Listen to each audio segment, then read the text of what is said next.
So we are working our way through the book of 1 Corinthians. We've made our way to chapter 10. Now, of course, before chapter 10, Paul started a thought in chapter 8 that we're still continuing here 3 chapters later. And this has to do with idols. In chapter 8, Paul takes up the topic of idols. And he takes this up because apparently the Corinthians had questions about idols and what to do with food offered to idols. And so in this long answer to their question, Paul started by saying that food offered to idols is nothing in chapter 8. That this food is neither here nor there as to whether you eat it or not. That if your conscience doesn't bother you when you eat meat offered to idols, then you're free to eat it as long as it doesn't tread on the conscience of your neighbor, of your brother or sister in Christ. So Paul encourages us, and then he goes into chapter 9. Paul explains that we should curtail our freedoms voluntarily for the benefit and the edification of our brothers and sisters in Christ. That if eating meat to an idol causes them to stumble, we should not eat that meat for their sake. And now we come to chapter 10. Paul's continuing on the topic of idols. And now in chapter 10, he takes the argument in a different direction. Where in chapter 8, he said, eating food offered to idols is nothing. Now in chapter 10, he says, do not participate in idol worship. Do not join yourself to idols. There's an emotional bond that is created when you participate in idol worship. And Paul said, don't do that. And then he goes and explains what happened to the children of Israel when they made that mistake. He goes into detail chronicling the history of the children of Israel's mistakes as they succumb to idol worship and grumbling and complaining and idolatry. And he says this is an example for us that we should not do these things. So let's start here. 1 Corinthians chapter 1.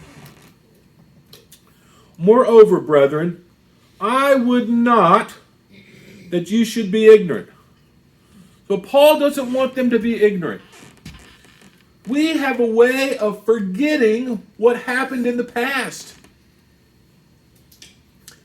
We do not like to learn from other people's mistakes. We are foolish enough that we would like to make our own mistakes rather than learn a lesson from somebody else. That's human nature. Paul is saying, let's learn from the past. And he continues here in verse 1. How that all, notice the word all is repeated multiple times in these first opening verses, that all our fathers were under the cloud and passed through the sea, and were all baptized into Moses in the cloud and in the sea. Now what Paul is explaining here is that the children of Israel, their forefathers, had a special connection with God. They were under the cloud. This is the Shekinah glory that showed as a cloud in the day, a pillar of fire at night. And this was to protect the children of Israel and to guide the children of Israel. The Shekinah glory comforted the children of Israel. This was a sign to the children of Israel that God's presence was there with them. And all the people who came out of Egypt, around, scholars estimate, 2 million people or so, came out of Egypt. They were protected by the Shekinah glory. When they went into the wilderness, the Egyptian troops pursued them. The captain of the Egyptian troops said, look, those silly people are wandering around in the desert, in the valleys, in the canyons. They're lost. They don't know where they're going. They'll be easy pickings for us. And so the children of Israel were there. The Pharaoh got his army together, and they pursued the children right down to the very coast of the Red Sea. And there, the Shekinah glory of God prevented the chariots prevented the army of Israel from overtaking the children. A great wind came and blew overnight and opened a path through the Red Sea. And all of the children of Israel passed over. And then God allowed the Egyptians to pursue them. They pursued them into the middle of the sea, and the sea washed and covered them. The children of Israel were under the protection of God. That's what Paul is saying here. They were baptized unto Moses, and they were baptized into the sea. And that means they were protected by God. Not only were they protected of God, verse 3, and did all eat the same spiritual meat, verse 4, and did all drink the same spiritual drink. For they drank of that spiritual rock that followed them, and that rock was Christ. So not only were they under the protection of God, they were under the provision of God. God provided for them food. God provided for them drink when they needed drink. And so the children of Israel had what they need, the protection, the provision, the sustenance of God. And you would think that life would be good. What more could you ask for? But now we come to the verse 5, this chilling word. But with many of them, God was not well pleased. With many. Thankfully, it doesn't say all, but many. Many of the children, God was not well pleased with them. For they were overthrown, or they died in the wilderness. All but 2 of them, Joshua and Caleb, out of the millions of people that came out of the land of Egypt, over the age of 20, 2 of them came into the promised land. All the others were overthrown. They had a spiritual arrogance in their heart. They didn't think they needed God. Even though God was protecting them, providing for them, sustaining them, they didn't think they needed God. And in their arrogance, they turned to idols. And Paul brings this up because he sees this pattern in the church at Corinth. And I dare say this pattern is in our lives even today. That we think things are good and we don't need God. Emergency use only. We don't realize the sustaining power of God in our lives moment by moment. And so Paul here is encouraging the church at Corinth and us today to think about what happened to the children of Israel. That they are our example. He says here in verse 6, now these things are our example, to the intent that we should not lust after evil things as they lusted after evil things. That was the problem. They lusted after evil things. And this lust separated them from God. And we're going to see, Paul's going to go through 4 examples here in the next 4 verses, verses 7, 8, 9, and 10. In each of these verses, Paul's going to give a little glimpse of something that happened on their wilderness journey. And Paul is going to show in these 4 verses how the people failed. God didn't fail. It was the people who failed. It was the people whose lusts and poor decision making separated them from God. And Paul says this is an example that we want to learn from, that we don't have the same mistake, the same error in our own lives. But Paul starts here with verse 7. Neither be ye idolaters, as were some of them. As it is written, the people sat down to eat and drink and rose up to play. And what Paul is referencing here in verse 7, Paul is referencing Exodus 32, the incident of the golden calf. And in Exodus 32, the people had been delivered from Pharaoh. They had passed through the Red Sea. They were at the bottom of Mount Sinai.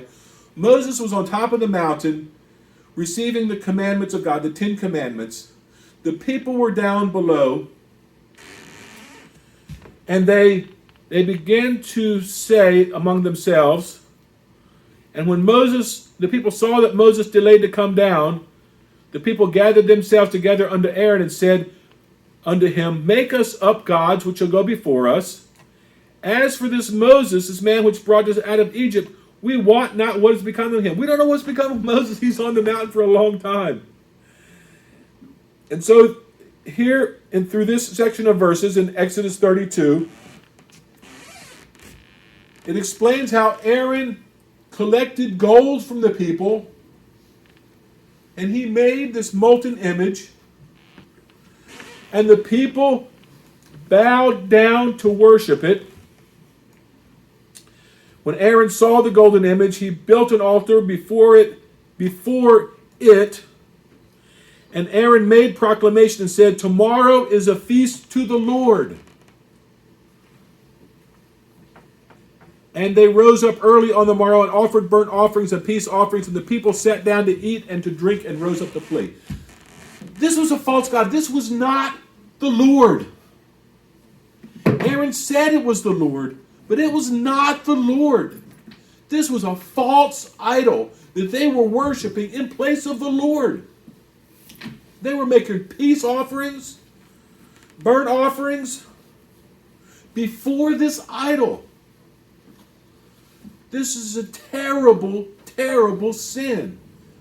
And here they have the presence of God right with them. And they refuse to acknowledge the true and living God and bow down before this idol.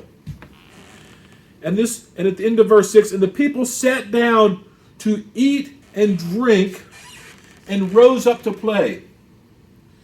But when you eat and drink with someone, you are making an emotional tie to that person. Women have an intuition about this, much more so than men do, I think. That when a woman tells you what's going on in her life, when she tells you, oh, my mom said this and my sister did that, the woman is involving you in her life. She is weaving you into the fabric, into the pattern of your life. She's bringing your lives together by talking and saying what's going on. I remember when Cy and I, after we were married, Cy came to the States. We'd been in the States maybe a month or so, and it was a Saturday morning. And Cy was on the phone with her mom for an hour. And they were laughing and going back and forth and talking. And I was just kind of hanging out there reading a book. And about an hour later, Cy gets off the phone and she's so happy. She's beaming. She talked to her mom and got caught up on all the news that was going on. And I said, hey, baby, what mom had to say? This is what she said. She said, she just wanted to make sure I was cleaning the house. That was mom. They were just talking. They were talking about the most ordinary things you could imagine, and it brought such joy and happiness. And they were more bonding their lives together just through these ordinary things. And here, the people are bonding their lives through this eating and drinking in the presence of idols. They're bonding their lives with the idols. That's what they're doing. And they rose up to play. This idea of before the idols, they rose up to play, to pleasure themselves. This can involve sex, not necessarily, but in this case probably. That they were reveling, that they were having a party. As you read down through this, verse 17, Joshua heard the noise of the people as they shouted and said unto Moses, is this a noise of war? Is there a war going on? What do I hear down here at the bottom of the mountain? And Moses said, No, that's singing and dancing. Because the Lord had told Moses that the people had, how did he phrase it? The people have corrupted themselves. And so Moses turned and went down from the mountain. And it came to pass, as soon as Moses came nigh unto the camp, he saw the calf and the dancing, and Moses' anger waxed hot, and he cast the tables out of his hand, and brake them beneath the mountain. And Moses saw that the people were naked, for Aaron had made them naked to their shame among their enemies. So here were the people. They were worshiping these idols, and they made God mad. And Paul is telling the Corinthians, guard yourself. Don't do that. Now we come to 1 Corinthians verse 8, where Paul gives another example. Let us commit fornication, as some of them committed, and fell in one day 23,000. So here Paul is referencing another instance, another vignette in the life of this Israel, this nation of Israel, as they were moving through the wilderness. And this time it's taken from Numbers 25. And in Numbers 25, Israel abode in Shittim, and the people began to commit whoredom with the daughters of Moab. Now there's some background to this story. And the background to the story is this: that the Moabite kings were scared of the people of Israel. They had just defeated some other cities. The Moabite kings were scared. And so they called on this prophet, this pseudo-prophet, Balaam, to come and curse the people of Israel. And so Balaam comes, and he said, I can't curse the people of Israel. He told King Balak, I can't curse them. King Balak didn't listen. He asked to curse him. And then Balaam pronounced a blessing on the people. He did it 3 times. 3 times Balaam blessed the people. The Moabite king was very upset. And this is what Balaam said to him. He said, listen, he said, I cannot curse the people, but you can make them fall. You can make them sin if you send your women into their men. Their men will commit sexual sin with the women. So that's what the king of the Moabites did. He sent the women into the camp, these prostitutes probably, into the camp to tempt the men, and the foolish men took the Moabite women. They participated in the worship. They did call the people unto the sacrifice of their gods. This is the Moabites. The people did eat and bow down to the Moabite gods, and Israel joined himself to this evil god, Baal Peor, and they committed whoredom with the women. Let's jump down to verse 6. And behold, one of the children of Israel came and brought unto his brethren a Midianish woman in the sight of Moses and in the sight of all the congregation of Israel, who were weeping before the door of the tabernacle of the congregation. So Moses and the leaders were weeping that the people would commit this whoredom. And this brazen man brings the prostitute he passes right in front of Moses and the leaders with this prostitute, taking her to his tent. And they were shocked when they saw this. He has no shame whatsoever. And as they were shocked, and Phinehas, the son of Eleazar, the son of Aaron, the high priest, in other words, the son of a high priest, saw it. He rose up from among the congregation, took took a javelin in his hand, and he went after the man of Israel into his tent and thrust the spear through the man of Israel and through the woman into her belly, so that the plague was stayed from the children of Israel. And those that died in the plague were 24,000 people. Died in a plague because they were committing this whoredom with these Midianite temple prostitutes. They were taking them into their tent and doing this. And so when Phinehas, standing up for the Lord, stabbed the man and the prostitutes, killed both of them in one thrust, that satisfied the anger of the Lord, and he stopped the plague. You see, now all this came out because of the prophet Balaam, who told them how to trick the people. God would not curse them. The people cursed themselves. That's the point. God said, no, he wouldn't let the prophet do it. That's how it came to that. Now, back to 1 Corinthians chapter 9. Paul gives another example, his third example. Neither let us tempt Christ, as some of them also tempted and were destroyed of serpents. So Paul here jumps to another story, this time in Numbers 21.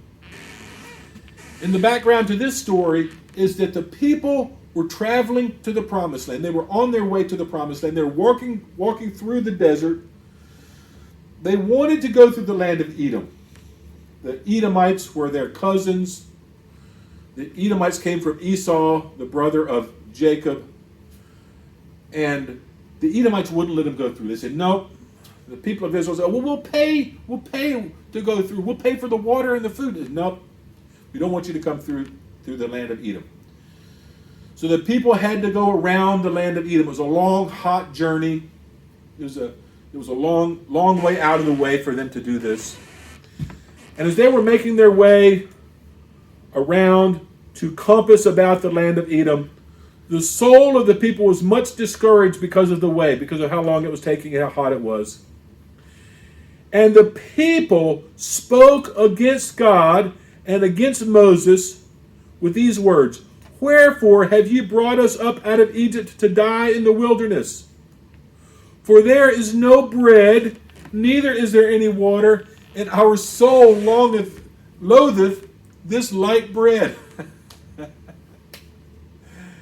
And you don't even know where to start with the errors in this saying. There's so many things wrong with this. In the first place, God had sustained them. God had given them food and water. And they had everything they needed. They had the protection and the provision of God. And they were complaining that they didn't have any food and water. And then in the very next phrase, our soul longeth this light bread. This was the manna. This is angel food that sent down from heaven to satisfy them. And they loathed this. They didn't like this provision of God. They were turning their back on God's provision again. And because of this sin that they tempted the Lord God, the Lord sent fiery serpents among the people, and they bit the people, and much people of Israel died. And finally the people repented. They said, "We have sinned. We have spoken against the Lord. Pray that he will take this serpent from among us." And Moses crafted this bronze serpent and held it up, and whoever looked at the bronze serpent was healed from these bites of these serpents. So these are the people that were tempting God. They were tempting God in their sin. Now we come to verse 10. And Paul gives another example. Verse 10 says, "Neither murmur ye, as some of them also murmured, and were destroyed of the destroyer." So in the previous verse, they were tempting God, and now they were doing a related sin. They were murmuring or complaining. And now Paul goes to this example in Numbers 16 dealing with Korah. So in this example, you have this Levite who was challenging Moses' authority. Korah and his band presented themselves before Moses and said, Moses, why are you making all the decisions? Why do you get to be leader? How about giving someone else a chance to be leader here? And when Moses heard this, he fell upon his face as he recognized this sin of rebellion for what it was, this murmuring against the Lord's chosen, against the Lord's anointed one. And so Moses said that these people should take the censers, these leaders, these people who want to replace Moses should all gather together with their censers, and in the morning the Lord is going to decide who is right. And so Korah, their band, was on one spot. Moses and the others were at the temple, and Moses said, if these men die a common death, of the common death of all men, or if they be visited after the visitation of men, the Lord has not sent me. In other words, if these men die a natural death, I am not the Lord's anointed. But if the Lord make a new thing, and the earth open her mouth and swallow them up with all that appertaineth unto them, and they go down unto the pit, ye shall understand that these men have provoked the Lord.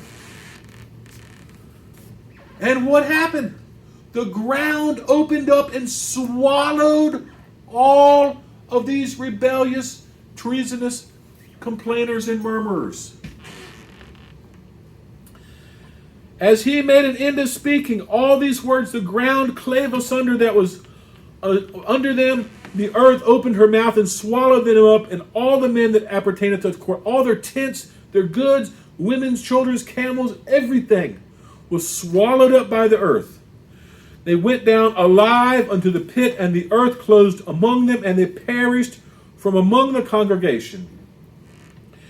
And all of Israel that were round about, all the children, they fled, they cried, they ran away. Don't let us get taken into the pit. We don't want this to happen to us. And then we come down to verse 41. Astonishing. On the very next day, all the congregation of the children of Israel murmured against Moses and against Aaron. You would think that seeing the ground open up and swallow these people would give you a sense of humility, but no. The very next day, the people were at it again, murmuring against the Lord, complaining against his provision. Now back in Corinthians, and Paul says, now all these things that happened unto them, they are examples to us. They were written for our admonishment, upon whom the ends of the world are come. That's what Paul's saying. We should learn from history.